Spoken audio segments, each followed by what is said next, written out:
Hello friends, நம்ம tiffin செய்ய தோசை மாவு இட்லி மாவு இல்லைன்னா டக்குன்னு இந்த டிஃபன் ரெடி பண்ணிக்கலாங்க. ரொம்ப ஈஸியானது. அதுக்கு நான் இன்றைக்கி பாஸ்தா எடுத்திருக்கேன்.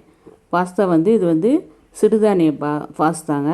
ஒரு 10 நிமிஷம் நம்ம தண்ணியில் வேக வச்சிட்டோம்னா இது மாதிரி நல்லா சாஃப்ட் ஆகிடும்.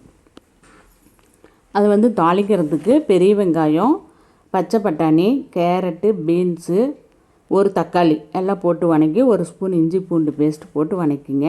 குடமிளகா இருந்தாலும் போட்டுக்கலாம். இந்த வெங்காயம் வணக்க மட்டும் கொஞ்சமாக உப்பு போட்டு நல்லா இது மாதிரி கிரேவி மாதிரி வணக்கிங்க. ஒரு 2 ஸ்பூன் ஆயில் எக்ஸ்ட்ரா விட்டுக்கிட்டிங்கன்னா நல்லாயிருக்கும். இது பாஸ்தாவோட பவுட்ரு கொடுத்துருக்காங்க, மசாலா பவுட்ரு. அதை மட்டும் நீங்கள் ஆட் பண்ணாவே போதும். நான் இன்றைக்கி அது பாதி தான் போட்டிருக்கேன், எங்களுக்கு காரம் கம்மியாக தேவைன்னால.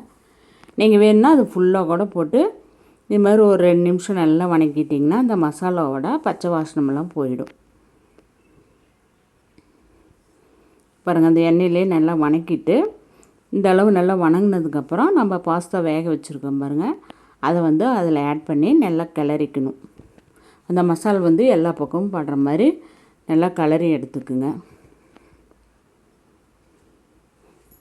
அப்போ தான் அதனுடைய காரமெல்லாம் ஏறி நல்லா டேஸ்ட்டு கொடுக்குங்க.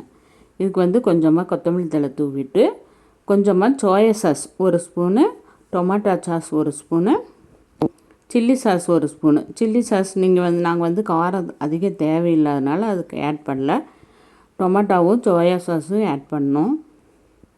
டேஸ்ட்டு சூப்பராக இருந்துச்சுங்க. நீங்கள் காரம் வேணுன்னா சில்லி சாஸை அதில் ஆட் பண்ணிக்கலாம். உப்பு பார்த்துட்டு தேவைன்னா உப்பு போட்டுக்கலாம். காரம் இதே கரெக்டாக இருக்குங்க. சூப்பரான பாஸ்தா ரெடி. குழந்தைங்கள்லாம் விரும்பி சாப்பிடுவாங்க. நீங்கள் வீட்டிலே இது மாதிரி செஞ்சு கொடுங்க. என்னோடய ஸ்டைல் பாஸ்தா டிஃபன் ரெடி.